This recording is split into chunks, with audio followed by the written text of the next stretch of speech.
एक आदमी हर सुबह अपने भविष्य की योजना बनाता था। उसे लगता था कि मेहनत करके वो अपनी जिंदगी की हर चीज बदल सकता है। एक दिन अचानक उसके साथ ऐसी घटना हुई जिसकी उसने कभी कल्पना नहीं की थी। उसकी सारी योजनाएं एक पल में बदल गईं। वो उदास होकर एक साधु के पास गया और पूछा, अगर सब मेरे हाथ में नहीं है तो मैं क्या करूं? साधु मुस्कुराकर बोले, परिस्थितियां तुम्हारे हाथ में नहीं, लेकिन उन परिस्थितियों में तुम्हारा कर्म और व्यवहार तुम्हारे हाथ में है। उस दिन उसे समझ आया, इंसान जिंदगी को पूरी तरह नियंत्रित नहीं कर सकता, लेकिन अपने फैसले जरूर नियंत्रित कर सकता है। मृत्यु से डरना क्यों, जब जीवन भी हमारे हाथ में नहीं। एक बूढ़ा व्यक्ति हर दिन मृत्यु के डर में जीता था।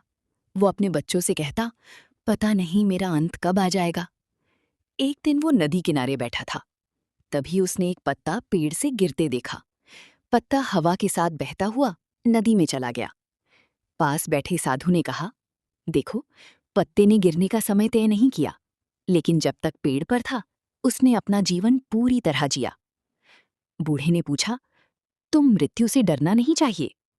साधु मुस्कुराई, जब जीवन हमारे हाथ में नहीं तो मृत्यु का डर क्यों? जो समय मिला है उसे प्रेम और अच्छे कर्मों में लगाओ।